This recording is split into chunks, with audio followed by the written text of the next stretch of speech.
Here I am again doing an intuitive tarot read all around the current moon phase. Right now we're in a disseminating moon. We had a full moon about 5 days ago, which was really big and bombastic, I feel. It was really loud and had a lot of energy in it.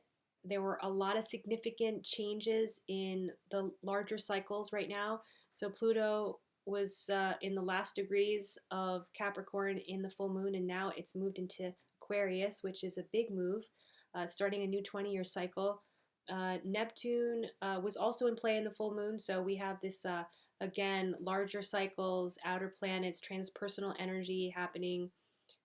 Saturn moved direct from its retrograde, I think a little bit before the full moon. So I see this actually in the spread. So I actually have done the shuffle and I've done the spread, and it's very interesting. Yeah, it's very interesting. So why don't we just get to it? So the first card that I pulled, which is the current energy right now that we are, initiating this reading with, is the Temperance card, the Temperance energy. And this is a really magical card. I mean, this is a supernatural being, this angel, and has these two cups, right? So I feel like it's this idea. I know there's some significance to this. There is this. I'm pretty sure this is a symbol of consciousness. Water is about emotions and the heart. I mean, I think that the symbol on the chest is giving us clues onto the nature of this consciousness, and the consciousness is heart consciousness, right? When we temper the body and the spirit, we come to this place of, I feel, compassion and love and heart-centeredness. So this to me is enlightenment around heart consciousness, right? We're seeing beyond duality, the duality that we experienced, I think through what Saturn's been teaching us lately. And it's interesting that there's a lot of water here. The angel has its foot in the water. So again, it's this idea of, merging with the natural world and the elements, but there's also something really supernatural about this. I don't know, let's keep it mysterious. I don't know. But I think it's very cool if you notice the mountain, again, this idea of enlightenment. Usually mountains, like mystical mountains, resonate usually around the crown chakra. And it's interesting that the sunbeams here looks like the shape of a crown. So again, it's this union of mind, body, spirit. I think the triangle also speaks to that too. So there is the emphasis on the crown, right? Even the angel's crown, there's this third eye, or this like circle on its forehead, on her forehead. It's kind of androgynous, this angel. And then the heart, the triangle and the heart, and it's like this trinity, right? It's going beyond duality. And the body, I think, again, the feet on the earth, but also, yeah, just the fertileness of the environment here, right? So there's something also very earthy here, lush and abundant. It's really a beautiful card, really beautiful card. So this is a Sagittarius card, and Sagittarius is ruled by the planet Jupiter. Jupiter right now was just moving out of an opposition with Mercury. Yeah, I think it's hard to pin down necessarily the meaning of things right now. We had a really big full moon that we probably want rest. Like, we probably want, our body might be calling us to take a rest, and we don't have to have it all figured out right now, right? We don't have to figure out what all the downloads mean right now, okay? That's kind of, I think, what I'm feeling into, the big energy here. And Mercury opposing Jupiter, I think, wanted, right, I think that there's a desire for, Jupiter is in Gemini right now, right? And Mercury is in Sagittarius. So there's this desire to make sense of perhaps mystical things. But I just feel like let's just keep the mystery going. That's what I feel like. So the energy that's crossing that card is the Three of Pentacles. And this is really speaking to group work.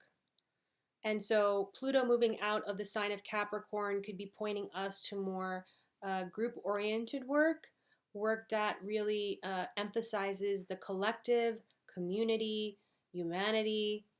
And so this could be that energy of the Three of Pentacles. It's cardinal Earth energy. So it's Capricorn energy. Yeah.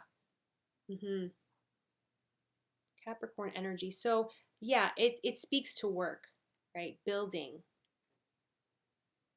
And there's something that's actually uh, um, supportive in that sense.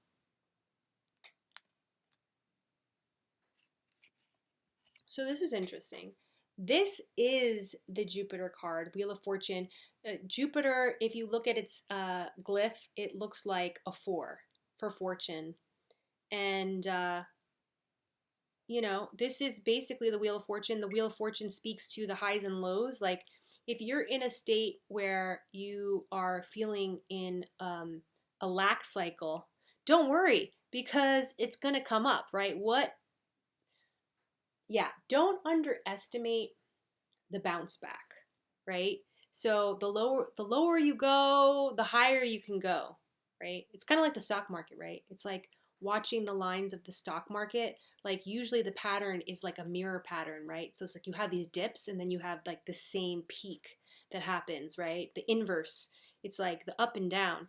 So I think that we could have felt like we were on a ride this last moon cycle, well, this current moon cycle, because we're actually really just smack in the middle of this moon cycle, right? We've had the peak of the moon cycle and now we're like, okay, disseminating, reflecting, and resting. And so again, we could be aware of this cycle of the ups and downs that we have been feeling into with new truths, realizations, and yeah. Okay, so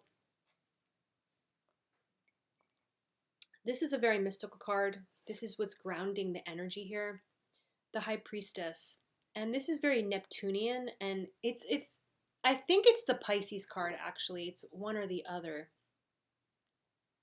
So, we have this mystical being of temperance and this angel, and now we have this earth being, really, the High Priestess, like the human in this place of mystical authority, right? And she's between these two pillars of really duality, right? The dark and the light.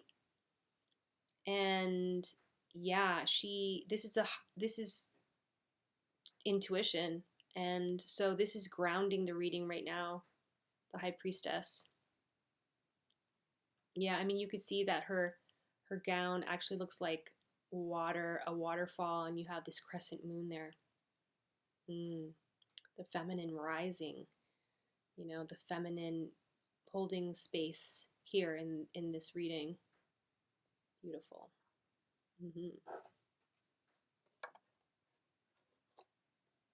So the card that we're leaving behind is this Seven of Wands energy. And, this is really, to simply put it, is about defending a position, right? Or a situation that you've really had to defend your position about. Or, yeah, it's like a lot of different things, angles, perspectives coming at you. And it could be, gosh, you could have really been in a cycle of exhaustion. Yeah. I mean, Uranus being really strong with this moon, I feel like was this. It was like, oh my God, like Pluto, Saturn, Neptune, like wow, and it's just so much.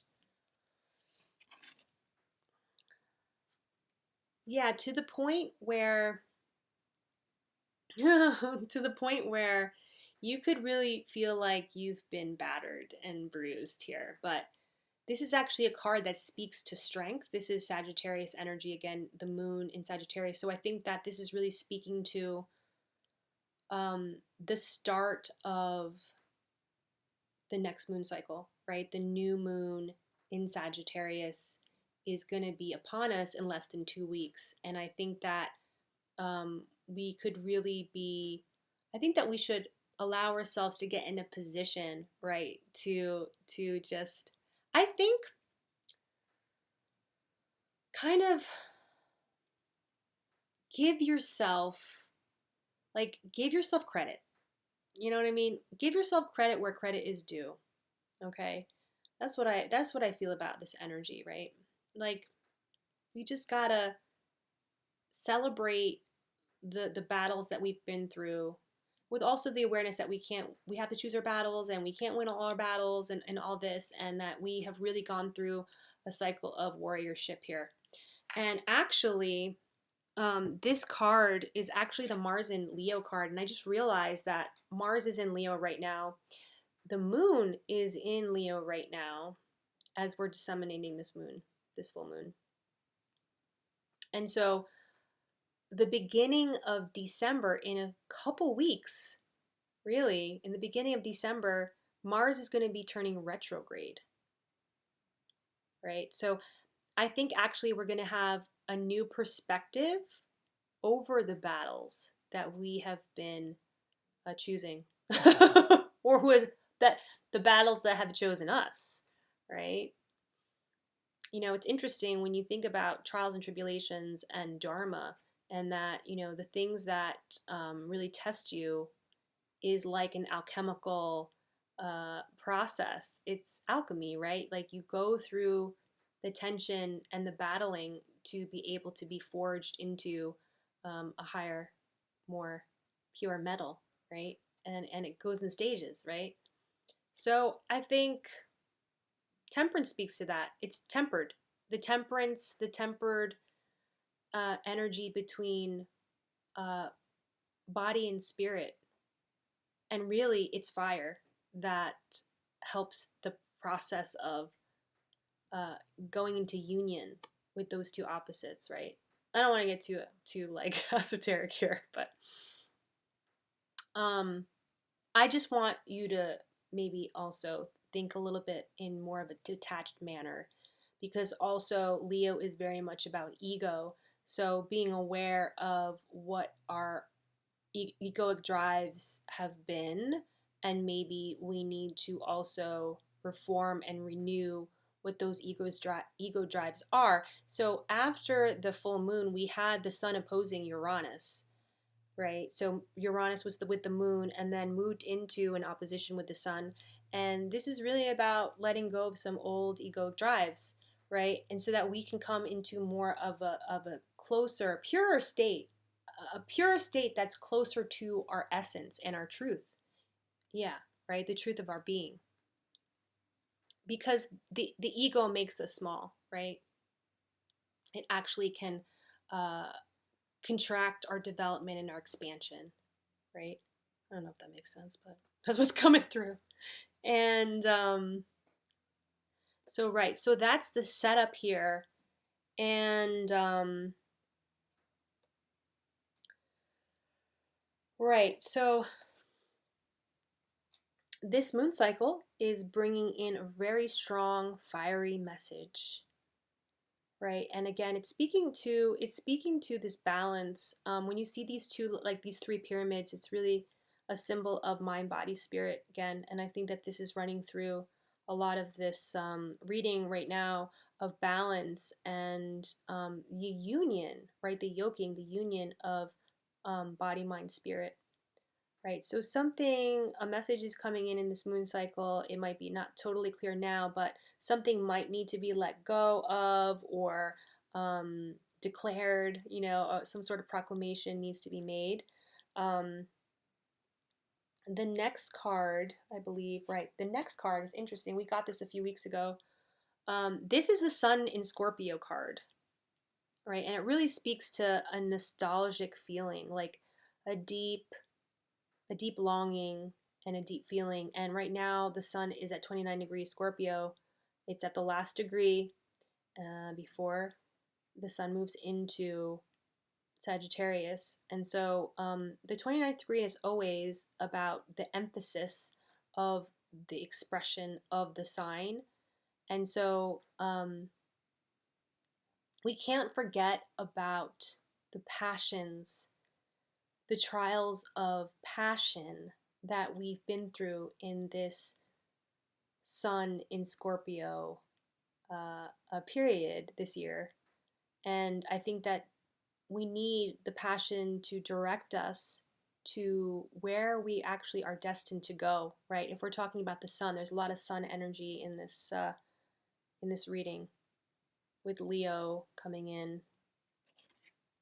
right? Mars and Leo, Sun in Scorpio, right? So the energy is urging us to, like, sort of the advice and what we are, kind of the prescription, I guess, for this phase right now is to again rest into all these energies that have shifted with the outer planets. And the Knight of Pentacles is about the hard work. The King of Pentacles is not in denial over what it takes, right? So these are great cards against, like, these are great cards to be side by side, because I feel like there's a passion there that we have glimpsed into of a new cycle of abundance, and that is fueling the hard work, like accepting the hard work that may go into the abundance of this new cycle, right? What it's going to take. And so there is a very slow reflective quality here, which I think really speaks well to how Mars is going retrograde, right? So Mars is going retrograde, and the energy is going to slow down, right? So again, this is about reflecting on old egoic drives and you know, how we want to move forward, right? So the Knight of Pentacles is like mounted on his horse and is like ready to, well, ready, but he's not moving. And the final card is the Four of Pentacles. And again, this is sun energy. This is the sun in Capricorn. So this is actually speaking to the moon cycle after the next one. So this is like 6 weeks from now. And yeah, I'm not the card kind of speaks for itself too, right? It's about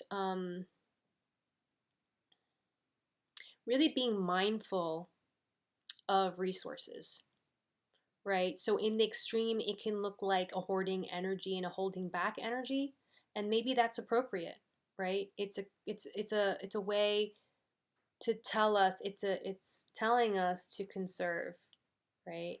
So yeah, it can speak to the materiality, like money, but really energy, time.